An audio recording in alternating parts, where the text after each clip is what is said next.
Hey everybody, welcome back to my channel. Today I'm going to open a 1995 Topps Bazooka Major League Baseball bubblegum card pack.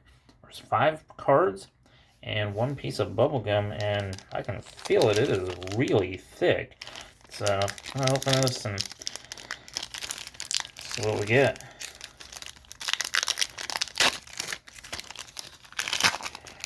Bubblegum makes it kind of hard to open.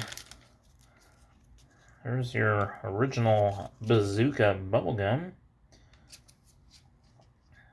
The 1993 copyright, so it definitely shows that it's vintage.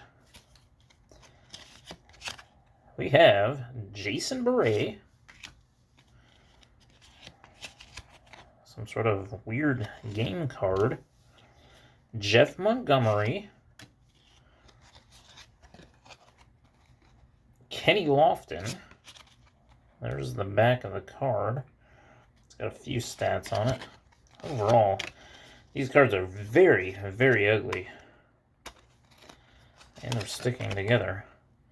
Dean Palmer and Big Cat, Andres Galarraga.